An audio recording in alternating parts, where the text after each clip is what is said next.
17 বছর পরে তারেক জিয়া বাংলাদেশে এয়ারপোর্ট থেকে নেমে সোজা 300 ফিটে চলে গেছে, লক্ষ লক্ষ মানুষের সামনে বক্তৃতা দিতেছে। কিন্তু বক্তৃতার পুরা বক্তব্যটা আমি মোল্লা নাজিম শুনছি, কান পাইতা কয়েকবার করে শুনছি। তার বক্তব্যের ভিতরে কয়েকটা বিষয় ছিল জাতির জন্য খুবই গুরুত্বপূর্ণ। তার ভিতরে একটা কথা তিনি বলছেন যে আগামীর বাংলাদেশে যারা রাষ্ট্র গঠন করবে রাসূলুল্লাহর আদর্শে ন্যায় ইনসাফ ভিত্তিক রাষ্ট্র পরিচালনা করতে হবে, গড়তে হবে।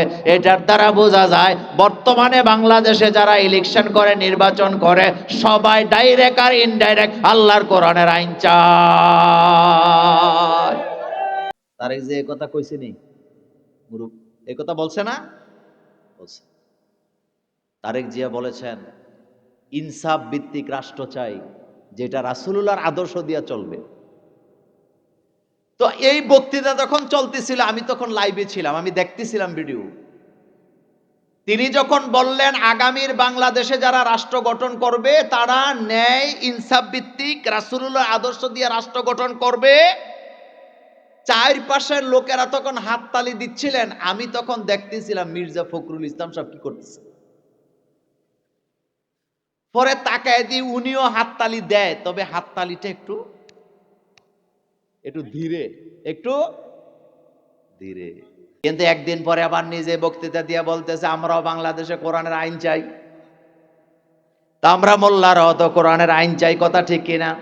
তা আপনারাও চান, আমরাও চান, সমস্যা তো তাইলে কোথাও নাই। আসেন মিলে মিশে দেশটাতে ইনসাফ কায়েম করার দরকার আছে না? না, বাংলাদেশের 54 বছরের ইতিহাসে আমরা দেখছি এতদিন প্রার্থীরা ভোটারদেরকে টাকা দিছে, কিন্তু 54 বছরের ইতিহাসে এইবারই প্রথম ভোটাররা উল্টা প্রার্থীদেরকে টাকা দেয়। আপনাদের দেবিদ্বারে এই ঘটনা আসেনি? এই যে হাদি, শহীদ হাদিরে যে মেরে ফেললো, হাজার হাজার লোকেরা তাকে টাকা দিছে। আমি মিডিয়াতে দেখছি আপনাদের দেবিদ্বারও এই ঘটনা আছে, আসেনি? কারে টাকা দেয়? কারে টাকা দেয়?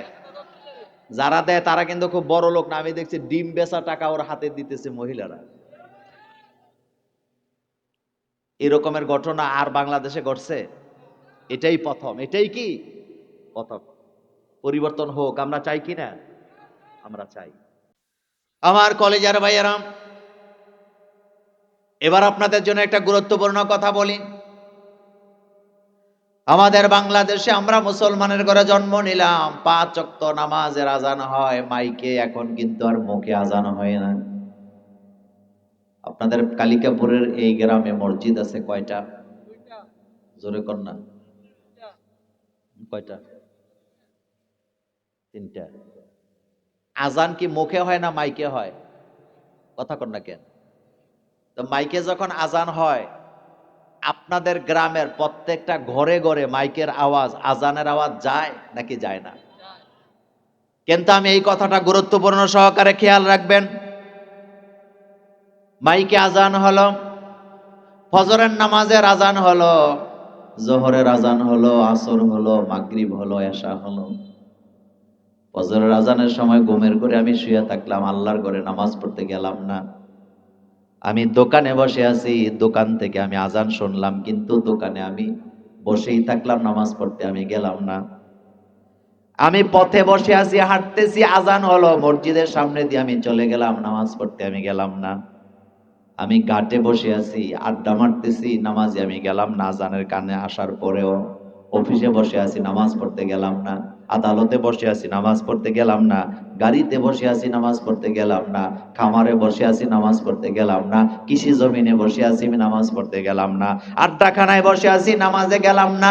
নির্বাচনের প্রচারণায় মগ্ন আছি, নামাজে গেলাম না। নেতার পিছে পিছে 2 প্যাকেট সিগারেটের জন্য ঘুরতেছে, নামাজে আমি গেলাম না। এমন ক্ষতিগ্রস্ত মুসলমান বাংলাদেশে আছে না? নাই? 2 প্যাকেট সিগারেটের জন্য, 1000 টাকার জন্য যারা নেতার পিছনে পিছনে ঘুরে সময় নষ্ট করে, তারা কি লজ্জাশীল না বেহায়া? সবাই তো কয় না। তারা কি লজ্জাশীল না বেহায়া? তাদের মতো বেহায়া আল্লাহর জমিনে নাই। ছোটবেলা ওস্তাদের কাছে গল্প শুনছিলাম। একটি বাজারে গেছে, তো বাজারে যাওয়ার পথে দেখতেছে পুরা রাস্তার মধ্যে কে যেন আখ খাইয়া, আখ তো বুঝেন আপনারা, কি করেন কুইশর কয়, কুইশর খাইয়া ছোলাগুলা ফালায়া ফালায়া গেছে।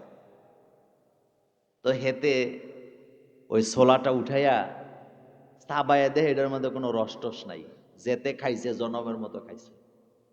হেতে এখন গালাগালি করতেছে যে খাইয়া ফালাইছে, তার মতো বেহাইয়া নির্লজ্জ আদি খিলা খাইছে, খাইছে এমন খাওয়া খাইছে কদ্দু রসও রাখে নেই।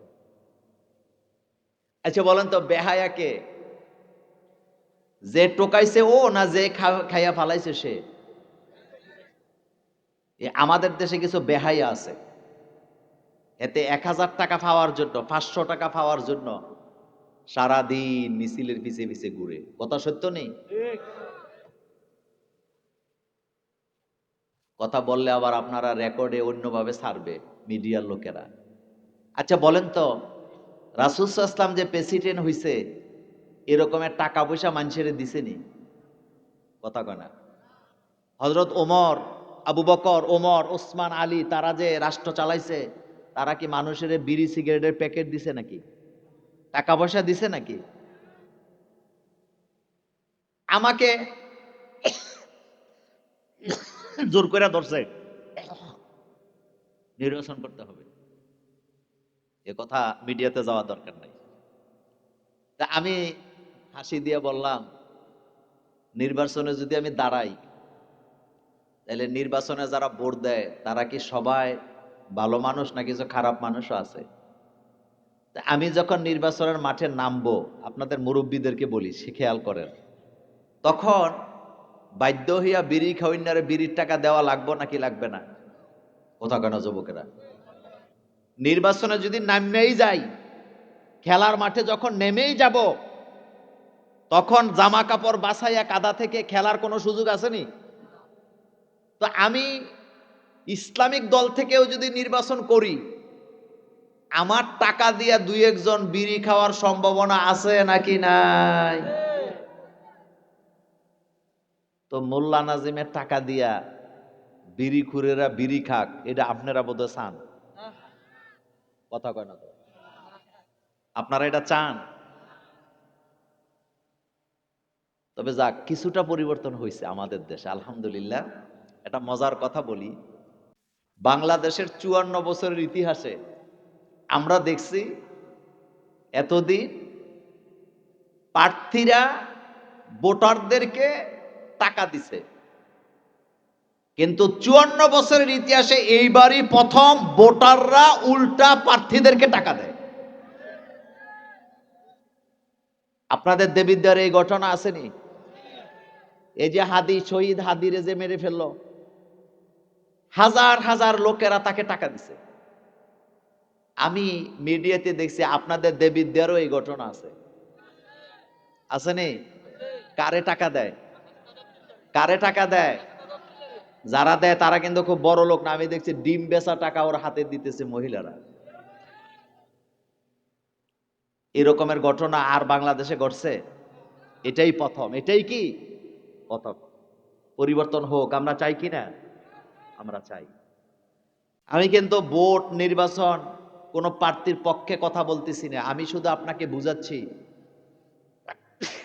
সিস্টেম তো ছিল এটাই, যে প্রার্থী হবে তাকে আপনারা টাকা দিবেন, কারণ ভালো মানুষ পাইছেন। কিন্তু বইয়া বইয়া টাকা খায়া যদি ভোট দেওয়া লাগে, তাইলে বুঝতে হবে ডাল মে কুছ কালা হ্যায়। আমার ভাইয়েরা, কথা লম্বা করতে চাই না, কথা বলতেছিলাম যে আমাদের হাতে সময় বেশি নেই, আমাদেরকে মরতে হবে। আমাদেরকে, কবি কি সুন্দর করে বলেছেন, মাউতে কাসিন কুল্লু নাসিন সারেবো, মাউতে কাসিন কুল্লু নাসিন সারেবো, কবরে বাইতিন কুল্লু নাসিন দাখিলো। মৃত্যু এমন এক শরবতের নাম, যেই শরবত পান করা থেকে দূরে থাকার কোনো সুযোগ নেই। আর কবর এমন এক ঘরের নাম, যে ঘরে প্রবেশ করা ছাড়া কোনো স্থান নাই। প্রতিটা মানুষকে কবরে যাওয়াই লাগবে। এটা কার কথা? আমাদের কালিকাপুর এই মাঠের দিকে আপনি তাকায়া দেখেন, আপনাদের গ্রামের দিকে খোঁজ খবর নিয়ে দেখেন, 110 বছর হায়াত পাইছে এমন একটা লোক আপনি খুঁজে বের করতে পারবেন না বর্তমান যুগে। আজকের এই প্যান্ডেলের ভিতরে মাগরিবের নামাজের পরে মোল্লা নাজিম আলোচনা করতেছে আপনাদেরকে নিয়ে। চেহারাগুলির দিকে তাকায়া দেখেন, আগামী 100 বছর পরে আমরা প্যান্ডেলে যারা বসে আছি, একটা লোক দুনিয়াতে বেঁচে থাকবেন, একটা লোক এমন গ্যারান্টি আপনি দিতে পারবেন না। পারবেন? এই প্যান্ডেলটার ভিতরে আমরা যারা বসে আছি, আগামী 100 বছর পর আমাদের মধ্যে কেউ বেঁচে থাকার কোনো সম্ভাবনা কি আছে? একজনও না। আজকের প্যান্ডেলে 100 বছর বয়স হয়েছে এরকমের একটা লোক নাই। আল্লাহ রাসূল বলছেন 100 বছর পরে পরে একটা জেনারেশন বিলুপ্তি হয়ে যায়, ওই জেনারেশনের কাউকে আর খুঁজে পাওয়া যায় না।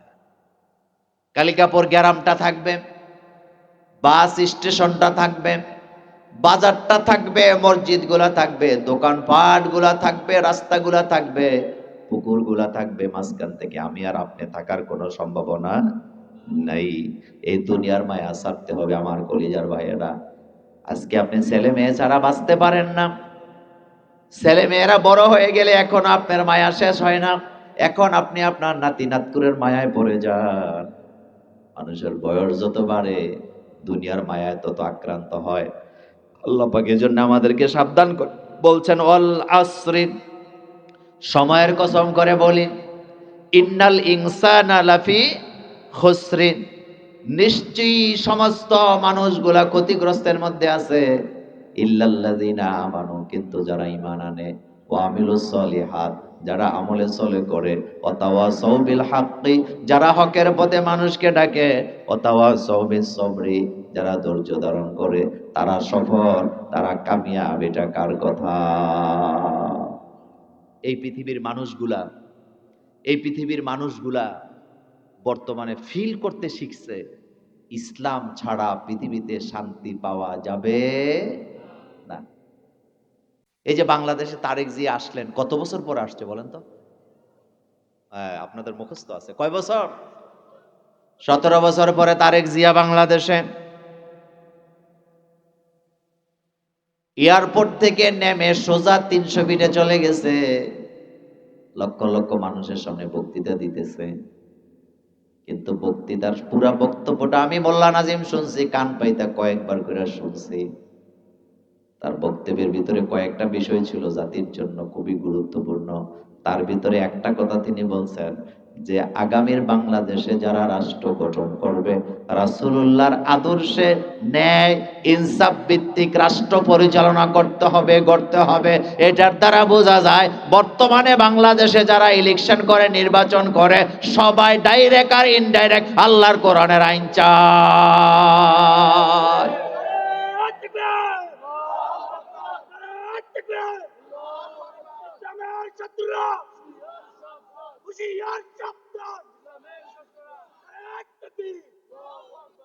তারেক যে কথা কইছে নি, এই কথা বলছে না? বলছে। তারেক জিয়া বলেছেন ইনসাফ ভিত্তিক রাষ্ট্র চাই, যেটা রাসূলুল্লাহর আদর্শ দিয়া চলবে। তো এই বক্তৃতা যখন চলতেছিল, আমি তখন লাইভে ছিলাম, আমি দেখতেছিলাম ভিডিও। তিনি যখন বললেন আগামীর বাংলাদেশে যারা রাষ্ট্র গঠন করবে, তারা ন্যায় ইনসাফ ভিত্তিক রাসূলুল্লাহর আদর্শ দিয়ে রাষ্ট্র গঠন করবে, চারপাশের লোকেরা তখন হাততালি দিচ্ছিলেন। আমি তখন দেখতেছিলাম মির্জা ফখরুল ইসলাম সব কি করতেছে। পরে তাকায় দিয়ে উনিও হাততালি দেয়, তবে হাততালিটা একটু একটু ধীরে, একটু ধীরে। গাদা পানি খায়, তবে কোন সময় খায়? কথা তো আসতে গেলে হইবনি। গাদা পানি খায় কখন? কিন্তু একদিন পরে আবার নিজে বক্তৃতা দিয়ে বলতেছে আমরাও বাংলাদেশে কোরআনের আইন চাই। তা আমরা মোল্লারাও তো কোরআনের আইন চাই, কথা ঠিক কিনা? তা আপনারাও চান, আমরাও চান, সমস্যা তো তাইলে কোথাও নাই। আসেন মিলে মিশে দেশটাতে ইনসাফ কায়েম করার দরকার আছে না না? শুনেন, যেখানে ইনসাফ কায়েম হয় সেখানে প্রতিটা নাগরিকের মর্যাদা সমান। বলেন মর্যাদা, আইন সবার জন্য। কথা সত্য নেই? এরকম একটা রাষ্ট্র হোক আমরা কি চাই? যেমন আপনাদেরকে একটা মজার কথা বলি, আমাদের যাদের জন্ম নিবন্ধনে ভুল হয় অথবা যাদের ভোটার আইডিতে ভুল আছে, কয় গার্ডের পানি খাওয়ান লাগে বলেন তো ঠিক করতে? কথা কন না কেন? আপনাদের এই ইউনিয়নের নাম কি? ফতেহাবাদ ইউনিয়নে আপনি যখন জন্ম নিবন্ধন করতে যান তখন বোধহয় টাকা টোকা লাগে না, ভোগান্তিও বোধহয় লাগে না? লাগেনি? লাগে। এবার খেয়াল করেন, আমার দিকে তাকান। তারেক জিয়া বাংলাদেশে আসছে কয় বছর পরে? 17 বছর। ওনার ভোটার আইডি ছিল না। ওনার ভোটার আইডিটা করতে কয় ঘন্টা লাগছে? যুবকেরা কথা কয় না? কয় ঘন্টা? এখন আপনার কাছে আমার প্রশ্ন, তারেক জিয়ার ভোটার আইডি হয়েছে এটা আমি খুশি, উল্টা বুঝছেন না? তো তারেক জিয়ার ভোটার আইডি কার্ড যদি 7 ঘন্টায় হইতে পারে, তাহলে কালিকাপুরের গ্রামের একজন নরমাল মানুষ, যিনি খেটে খাওয়া মানুষ, তার ভোটার আইডি কার্ড কেন 7 ঘন্টায় হইতে পারবে না? কথা কন না কেন? কথা কি সত্য? আসল ঘটনা কি জানেন? সব জায়গায় চোরেরা বসে আছে। কারা বসে আছে? চোরেরা। সব সম্ভব, কিন্তু চোরেরা আপনাকে করতে দিবে না। আমার পাসপোর্ট, আমি মোল্লা নাজিমের পাসপোর্ট রিপোর্টের জন্য তিতাস থানায় পাঠাইছে। আমার বাড়ি তো তিতাস থানা। তো তিতাস থানা থেকে এটা আমার গ্রামে পাঠাইছে, আমি বাড়িতে ছিলাম না। এখন যেতে এটারে নিয়ে গেছে, আমি বলতে চাই না, কথাটা রেকর্ড হয়, মানে চকিদারি তো নিয়ে যায় এটারে, হেতে নিয়ে মেম্বারের কাছে দিছে। দিয়া কইছে, হেতে আর চায় নাই জিনিসটা কার, মেম্বারে দিয়া কইছে এটা রিপোর্টটা আপনি দিয়া দিয়েন, তবে 1000 টাকা দিতে হবে। কথা বলতেছিলাম, ইনসাফ ভিত্তিক ন্যায় ভিত্তিক সমাজে প্রতিটা নাগরিকের মর্যাদা থাকে কি? সমান। অধিকার থাকে সমান। একটা সাধারণ মানুষ তার যে অধিকার সেবা পাওয়ার ক্ষেত্রে ভিআইপি বলতে, ইনসাফ ভিত্তিক রাষ্ট্রের ভিতরে ভিআইপি বলতে কিছু নাই, সবাই সমানভাবে পাবে। এই রকমের একটা রাষ্ট্র বাংলাদেশে হোক আমরা কি চাই নাকি চাই না? অবশ্যই চাই, অবশ্যই চাই। হযরত ওমর রাদিয়াল্লাহু তাআলা আনহু, তিনি যখন খেলাফতের দায়িত্বে বসা, তখন রাষ্ট্রের কোষাগার থেকে জনগণের জন্য কাপড় দেওয়া হলো, চাদর, এরকমের চাদর দেওয়া হলো। কি দেওয়া হলো? চাদর। তো হযরত ওমর রাদিয়াল্লাহু একটা পাইছে, ওমরের ছেলে আব্দুল্লাহ একটা পাইছে। এখন চাদরগুলা এত ছোট ছিল, এত ছোট ছিল, একজনের একটা পাঞ্জাবি বা জামা একটা চাদর দিয়ে হয় না। হযরত আব্দুল্লাহ ইবনে ওমর রাদিয়াল্লাহু তাআলা আনহু ওমর রাদিয়াল্লাহু আনহুকে বললেন যে, বাবা আমার একটা চাদর, আপনার একটা চাদর, আপনি তো লম্বা মানুষ, দুইটা চাদরকে মিলাই আপনি একটা জামা বানান, যেহেতু আপনি জুমার খুতবা দেন, রাষ্ট্র পরিচালনা করেন, আপনার জন্য জামা বানান, আর আমার পরবর্তীতে যদি আমি কাপড় পাই তাহলে আমি বানাবো, আপনারটা আমি নিয়ে যাব। মনোযোগ আছে? হযরত ওমর, তিনি কিন্তু সাধারণ কোনো প্রেসিডেন্ট ছিলেন না, তিনি অর্ধেকটা পৃথিবীর প্রেসিডেন্ট ছিলেন। সুবহানাল্লাহ বাইজ্জায় কইেন আর কি, অর্ধেকটা পৃথিবীর প্রেসিডেন্ট। তিনি নতুন জামা পরে খুতবা দিতে দাঁড়াইছেন, কারণ ইসলামী রাষ্ট্রের নিয়ম হলো রাষ্ট্রের প্রধান মিম্বরে দাঁড়ায় কি দিবে? খুতবা দিবে। তিনি রাষ্ট্রেরও প্রধান হবে, মসজিদেরও প্রধান হবে। হযরত ওমর রাদিয়াল্লাহু তাআলা আনহু, তিনি যখন মিম্বরে খুতবা দিতে দাঁড়ালেন, মসজিদের একজন সাধারণ মুসল্লি দাঁড়ায় বলতেছে, ওমর, আমার প্রশ্ন আপনার ব্যাপারে, আমার হৃদয়ের ভিতরে আপনার ব্যাপারে প্রশ্ন জাগ্রত হয়েছে। আপনি প্রশ্নের জবাব না দিয়া খুতবার আলোচনা সামনের দিকে চালাতে পারবেন না। আগে কথার জবাব দিবেন, তারপরে আপনার কাছ থেকে খুতবা শুনবো। আমার দেশে যদি ডক্টর ইউনূস কোনো বক্তৃতা দিতে দাঁড়ায়, আর একজন কৃষক যদি দাঁড়ায় বলে আপনি কথা বন্ধ করেন, আপনার বিরুদ্ধে আমার কাছে অভিযোগ আছে, তাইলে যেই লোকে দাঁড়ায় এ কথা বলছে তার কি আস্ত পাওয়ার কোনো সম্ভাবনা আছে?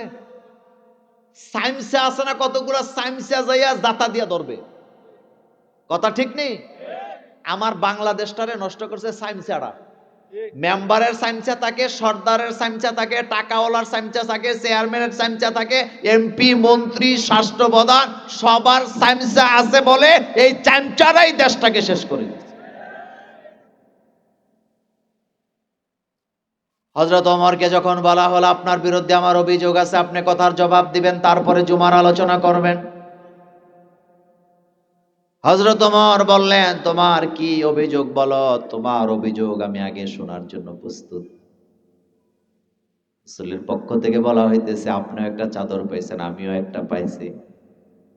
আমার জামাটা, এই চাদর দিয়া জামা বানাইলাম, জামাটা শর্ট হলো, কিন্তু আপনারটা এত লম্বা হইলো কেমনে? জবাব দেন। আগে জবাব দিবেন, তারপরে জুমার আলোচনা করবেন। একথা শোনার পরে হযরত ওমরের চোখ থেকে থরথর করে পানি পড়তেছে। এত সাহসী ব্যক্তি, অর্ধেকটা পৃথিবীর প্রেসিডেন্টের চোখ থেকে পানি।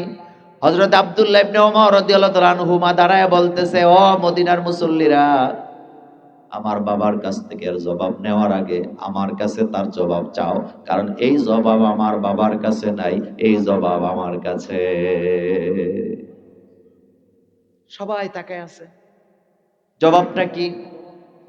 হযরত আব্দুল্লাহ ইবনে ওমর রাদিয়াল্লাহু তাআলা আনহুমা বলেন, আমার আব্বাও একটা জামা পাইছে, আমিও একটা পাইছি, কাপড়, একটা চাদর পাইছি।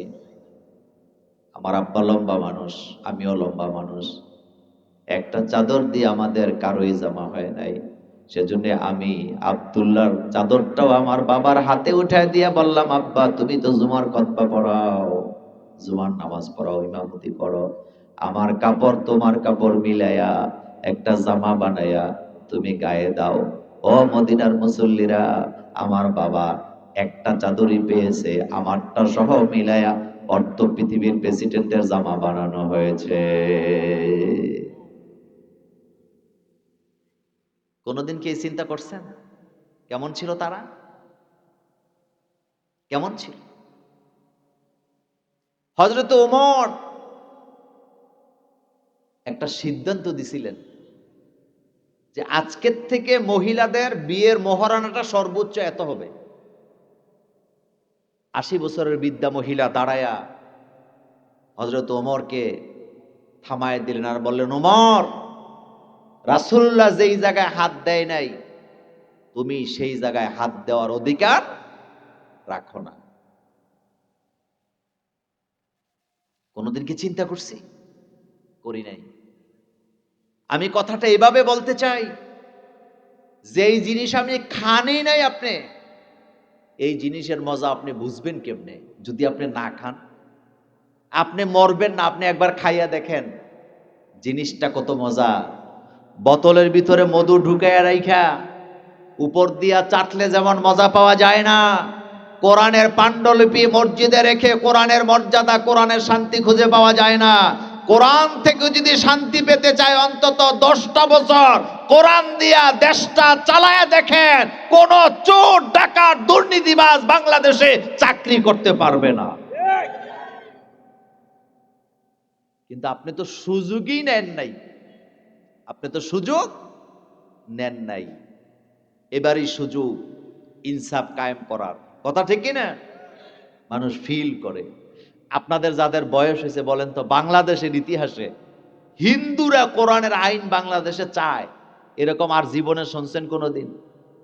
বদ্দিসেরা চায়, খ্রিস্টানেরা চায়, চাকমারা চায়, এমন ঘটনা বাংলাদেশে অতীতে আর ঘটে নাই। মানুষ ফিল করে।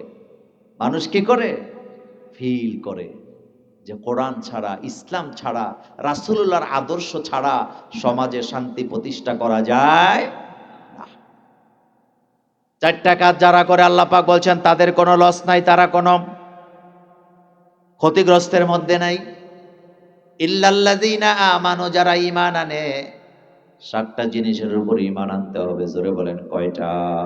আমার সাথে পড়েন, আমানতু বিল্লাহি ওয়া মালাইকাতিহি ওয়া কুতুবিহি ওয়া রুসুলিহি ওয়াল ইয়াউমিল আখির ওয়াল কদরি খাইরিহি ওয়া শাররিহি মিনাল্লাহি তাআলা ওয়াল বা'সি বাদাল মাউত। এই কালিমাটা পড়লেন, পড়ার পরে যদি এই কালিমার উপরে অটল থেকে মারা যান, বিনা হিসাবে জান্নাতে চলে যাবে। কালিমাগুলা প্রতিদিন পড়বেন ঘুমের আগে। পড়েন আমানতু বিল্লাহি, সবাই আমানতু বিল্লাহি ওয়া মালাইকাতিহি ওয়া কুতুবিহি ওয়া রুসুলিহি ওয়াল ইয়াউমিল আখির ওয়াল কদরি খাইরিহি ওয়া শাররিহি মিনাল্লাহি তাআলা ওয়াল বা'সি বাদাল মাউত। এই কালিমা পড়া অবস্থায় যারা মারা যাবে, অথবা এই কালিমা পড়ার পরে এই কথাগুলোর উপরে যারা অটল থেকে মারা যাবে, আল্লাহর নবী বলেছেন মরতে দেরি, জান্নাত পেতে দেরি না। আগে তো মক্তবে কালিমাগুলো শিখাইতো আগে, কথা ঠিক না? লা ইলাহা ইল্লাল্লাহু মুহাম্মাদুর রাসূলুল্লাহ সাল্লাল্লাহু আলাইহি ওয়াসাল্লাম, আশহাদু আল্লা ইলাহা ইল্লাল্লাহ ওয়া আশহাদু আন্না মুহাম্মাদান আবদুহু ওয়া রাসূলুহু, আমানতু বিল্লাহি ওয়া মালাইকাতিহি ওয়া কুতুবিহি ওয়া রুসুলিহি ওয়াল ইয়াউমিল আখির ওয়াল কদরি খাইরিহি ওয়া শাররিহি মিনাল্লাহি তাআলা ওয়াল বা'সি বাদাল মাউত। আমানতু বিল্লাহি কামা হুয়া বিআসমাইহি ওয়া সিফাতিহি ওয়া কাবিলতু জামিআ আহকামিহি ওয়া আরকানিহি। এই প্রতিজ্ঞা করতেছেন আপনি, আল্লাহ আমি তোমার হুকুমের বাইরে একটা পাও এদিক সেদিক দেব না। আমার প্রতিজ্ঞা, আমার ওয়াদা কার জন্য? একটা মজার কথা বলি, পৃথিবীতে ইসলামের কতটা প্রসার হয়েছে আপনারা একটা জিনিস শুনলে আশ্চর্য হবেন। গতকালকে দেখলাম ভারতে একই মহারাষ্ট্রের একই পরিবারের ৩২ জন সদস্য শুধুমাত্র শান্তির আশায়, মানসিক শান্তি পাওয়ার জন্য একসাথে একই পরিবারের ৩২ জন কালিমা পড়ে মুসলমান হয়ে গেছে। তারা নিজেরাই বলেছেন কালিমা পড়ার আগেই আমরা ইসলাম নিয়ে জানার অনেক আগ্রহ আমাদের মধ্যে জাগ্রত হলো। পরিবারের সবাই উচ্চ শিক্ষিত, পরিবারের সবাই উচ্চ শিক্ষিত। তারা বললেন যে আমরা অনেক ধর্ম নিয়ে গবেষণা করলাম, ঘাটাঘাটি করলাম, কিন্তু যখন আমাদের হাতে কোরআন আসলো, কোরআন যত আমরা পড়লাম আমরা ততটা মুগ্ধ হলাম। এবং কোরআনের তালিম, অর্থাৎ তারা তো তখনও কালিমা পড়ে নাই, তারা বললেন আমাদের একজনে কোরআন পড়ে পড়ে আমাদেরকে শোনাইতো, আমরা সেই নসিহাগুলি শুনতে শুনতে আমাদের পরিবারের মধ্যে এতটাই পরিবর্তন ঘটলো, আমরা সিদ্ধান্ত নিলাম ইসলাম ছাড়া অন্য কোথাও শান্তি খুঁজে পাওয়া যেতে পারে না। আমেরিকাতে যারা শপথ গ্রহণ করে যে কোনো বিষয়ে, এমপি হোক, মন্ত্রী হোক, বিচারপতি হোক, তারা যখন শপথ গ্রহণ করে তখন তারা বাইবেলের উপরে হাত রেখে শপথ গ্রহণ করে। আমেরিকার ইতিহাসে এই প্রথম বাংলাদেশের একজন বংশোদ্ভূত, ওনার নাম হচ্ছে সোমা, তিনি বিচারপতি হিসেবে যখন শপথ গ্রহণ করতে গেছেন, তিনি তখন বলেছেন আমি তো বাইবেলে হাত রেখে আমি তো শপথ গ্রহণ করতে পারবো না, কারণ আমি তো মুসলমান, আমি তো কোরআন ছাড়া অন্য কোনো ধর্মকে মানি না। তখন আমেরিকার ওই সিনেটে যারা ছিলেন, অর্থাৎ যারা ওখানে ছিলেন, তারা তখন ঘোষণা দিলেন আপনার জন্য আমরা এই জায়গায় কনসিডার করলাম, আপনাকে বাইবেলে হাত রেখে শপথ গ্রহণ করতে হবে না, আপনি আপনার ধর্মীয় কিতাব কোরআনে হাত রেখে আপনি শপথ গ্রহণ করুন। আমেরিকাতে যদি কোনো বিচারপতি বিচারক হওয়ার জন্য কোরআনের উপরে হাত দিয়ে শপথ করতে পারে, তাহলে বাংলাদেশে যারা ভবিষ্যতে এমপি হবে, মন্ত্রী হবে, চেয়ারম্যান হবে, আপনি বলেন তো তাদেরও কথা কন না কেন, তাদেরও এটা করানো দরকার আছে নাকি নাই? যদি করাইতেন তাহলে কিছুটা ভয় অন্তত পাইতো। শপথ গ্রহণ করার সময় তো কত উচ্চস্বরে বলতে থাকে, আমি সলিমুদ্দিন শপথ করিতেছি যে আমি আমার দায়িত্ব পালনের ব্যাপারে সচেষ্ট থাকিব, জনগণের জান মালের কোনো ক্ষতি করিব না, তবে ঘরে ঘরে একটা করে মামলা দিয়ে দিব। এরকমের বাটপারি শপথ আমার বাংলাদেশে আসেনি? তো তোর এই শপথ শিখাইছে কে বেটা? শপথ হয় শুধুমাত্র কার নামে? আপনি দেখবেন ইসলামে আল্লাহ ছাড়া কারো নামে শপথ করা জায়েজ নাই, কিন্তু আল্লাহরে বাদ দিয়া যত ব্যক্তি যত কিছুর নামে শপথ করে সবগুলা ধোঁকাবাজি করে, বাটপারি করে, শপথ ভঙ্গ করে। প্রেমিক প্রেমিকা মাথায় হাত দিয়া শপথ করেনি, শপথ করছে ভিক্টোরিয়া কলেজে পড়া অবস্থায়, ঢাকা ভার্সিটিতে পড়া অবস্থায় শপথ করছে, তোমারে ছাড়া আমি বাঁচবো না, আমারে ছাড়া তুমিও বাঁচবা না। বাপ মা যখন জোর করে বিয়ে দিয়ে দেয়, বিয়ে করায় দেয়, তখন কিন্তু ঠিকই বাঁচে। কথা কন না কেন? আমাদের দেশের মহিলারা কসমের যে কত নমুনা, কয়েক কাবার কসম, মাজারের কসম, মসজিদের কসম, ছেলে সন্তানের মাথার কসম, স্বামীর মাথার কসম, বাসুরের মাথার কসম, শ্বশুরের মাথার কসম, কয়নি? এই সবগুলা শিরিক। সবগুলা কি? এগুলার সাথে মুসলমানের কোনো সম্পর্ক নাই। মুসলমান মোমেনরা যে কোনো ব্যাপারে ওয়াদাবদ্ধ যদি হয়, শপথ যদি করে, কসম যদি করতে হয়, তাহলে শুধুমাত্র কার নামে? আল্লাহ ছাড়া কারো নামে কসম করা জায়েজ না, এটা শিরক, এটা হারাম। এমন কি কোরআনের নামে শপথ করা জায়েজ নাই। কোরআন সামনে নিয়ে আল্লাহর নামে শপথ করার মধ্যে দোষের কিছু নাই, কিন্তু আল্লাহ ছাড়া কারো নামে কসম করতে পারবেন না, এটা শিরক। মসজিদের নামে শিরিক, কাবার নামে শিরিক, কোরআনের নামে শপথ করা শিরিক, ছেলে ছেলে মেয়ের মাথার কসম খাওয়া শিরিক, এমনকি চাঁদ সূরজ এগুলার নামে কসম করা শিরক। মুসলমানেরা শুধুমাত্র কসম করতে পারে কার নামে? শুধু আল্লাহর নামে। আর আল্লাহর নামে শপথ করার পরে সে যদি শপথ ভঙ্গ করে, তাহলে তাকে কাফফারা দিতে হবে।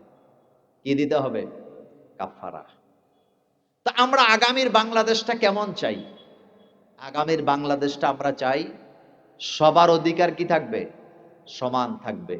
আগামীর বাংলাদেশ আমরা চাই পাসপোর্ট অফিসে কেউ পাসপোর্ট করতে গিয়া হয়রানিতে যেন শিকার না হয়, জন্ম নিবন্ধন আনতে গিয়ে কেউ যেন ধোঁকাবাজিতে শিকার না হয়, বিদেশ থেকে টাকা পয়সা কামাই কইরা বাংলাদেশে ঢুকার সময় এয়ারপোর্টে কোনো চোরদের কবলে যেন পড়তে না হয়। বাংলাদেশের জমিনে পা রাখার পরে এয়ারপোর্ট থেকে বের হয়ে স্বাচ্ছন্দ্যে নিরাপত্তা সহকারে যেন প্রত্যেকে টাকা পয়সা মাল সামান আনিয়া বাড়ি পর্যন্ত পৌঁছতে পারে, এরকমের একটা নিরাপদ বাংলাদেশ হোক আমরা চাই নাকি চাই না? যদি চান তাহলে কোরআনের পক্ষে না বিপক্ষে? কোরআনের পক্ষে না বিপক্ষে? কোরআনের পক্ষে। আমরা কাঁধে কাঁধ মেলাবো। আমার কলেজার ভাইয়েরা, আপনাদের এই মাহফিলে আমি আরো বোধহয় 2 বার আসছি না? এই গ্রামে আমার আর 2 বার আসছি।